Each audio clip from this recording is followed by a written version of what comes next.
सिर्फ दुनियावी पढ़ाई करते हुए दुनिया में मगन मत हो जाइए। हम मुसलमान हैं, दुनियावी पढ़ाई से मैं आपको नहीं रोकता, लेकिन अल्लाह रसूल और इल्म भी हासिल करना जरूरी है। ख्वाजा अजमेरी रहमतुल्लाह अलैह, इनके बारे में पूछा जाए तो हमें इतना ही मालूम, इनका मजार अजमेर शरीफ में है, अल्लाह के बहुत बड़े वली है। लेकिन वो उनकी जिंदगी कैसे गुजरी, उनका बचपना कैसे गुजरा, उनकी जवानी कैसे गुजरी, उनके आमाल क्या थे जिंदगी के, ये अगर हम एक दूसरे से पूछे क्या मालूम। जब इतने बड़े हिंद के ख्वाजा के हम दीवाने हैं, तो ख्वाजा के बारे में थोड़ा इल्म रखना भी तो हमें जरूरी है। कहां पैदा हुए? 530 हिजरी में संजर में पैदा हुए। इनकी मां फरमाती है, मां का नाम है हजरत माहे नूर और वालिद का नाम है हजरत गियासुद्दीन। इतना हजरत इमाम हसन इमाम हुसैन से करीब है, बाप की तरफ से इमाम हुसैन की पुश्त में 13 नस्लों से आपका सिलसिला मिलता है। कितने? 13 नस्लों से। और मां की तरफ से इमाम हसन की पुश्त में 13 नस्लों से आपका सिलसिला मिलता है। और पीराने तरीकत के हिसाब से देखा जाए तो 14 नस्लों में हजरत अली तक आपका सिलसिला मिलता है। इतने पाए तब के मोइनुद्दीन चिश्ती रहमतुल्लाह अलैह।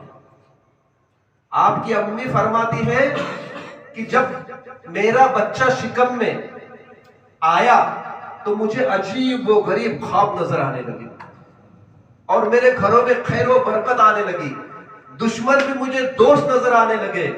यहां तक कि जब मेरे बच्चे के पेट में मेरा बच्चा पेट में था और उस बच्चे के जिस्म में जब रूह डाली गई, रूह कब डाली जाती है मालूम?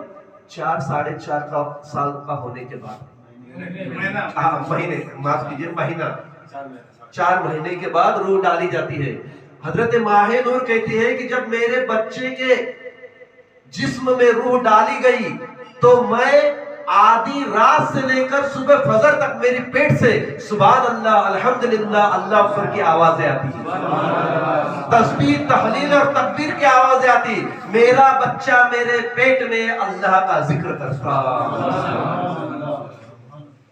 वो करीम फरमाती है जब दुनिया में तशरीफ लाए, जब मेरा बच्चा पैदा हुआ तो मेरे घर में अनवार इलाही का नूर छा गया। पैदाइशी वली है। क्या है? पैदाइशी वली, जिनके वालिद भी वली, दादा भी वली, परदादा भी वली, परदादा के वालिद भी वली, उसके वालिद भी वली, उसके वालिद भी वली, उसके वालिद भी वली, करते करते 14-13 सिलसिले से इमाम हुसैन तक पहुंचता है। बहुत करीब। आपका बचपना, माँ का साया तो बचपना पे उठ चुका था। 15 साल के हो गए तो बाप का साया भी सर से उठ गया। 9 साल की उम्र में हाफिज कुरान बने। 9 साल की उम्र में गरीब नवाज हाफिज कुरान बने। उसके बाद इल्म हासिल करने के लिए मदरसे में गए, उस्ताद के पास बैठे, आलिम भी बने, फाजिल भी बने, मुफ्ती भी बने। यहां पर बस नहीं हुआ, ये तो जाहिरी इल्म है। इसके बाद एक बातिनी इल्म होता है, उसे रूहानी इल्म कहते हैं, तरीकत का इल्म कहते हैं, मारिफत का इल्म कहते हैं, हकीकत का इल्म कहते हैं। वो इल्म किताबों से नहीं मिलता, किसी औलिया अल्लाह से लिपटना पड़ता है, तब जाके रूहानी फैज मिलता है। गौसुल आजम अपना गरीब नवाज पैदाइशी वली है, खानदान पूरा नूरानी है, वली अल्लाह का खानदान है। फिर भी आपको इल्म हासिल करना पड़ा कि नहीं?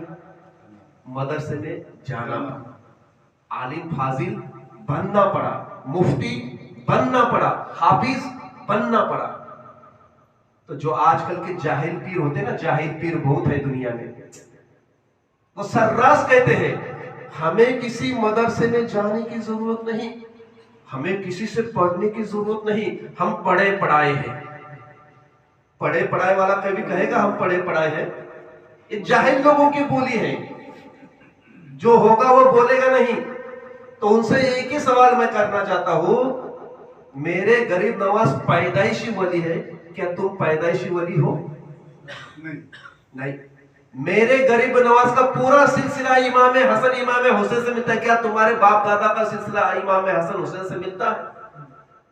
नहीं। तो गरीब नवाज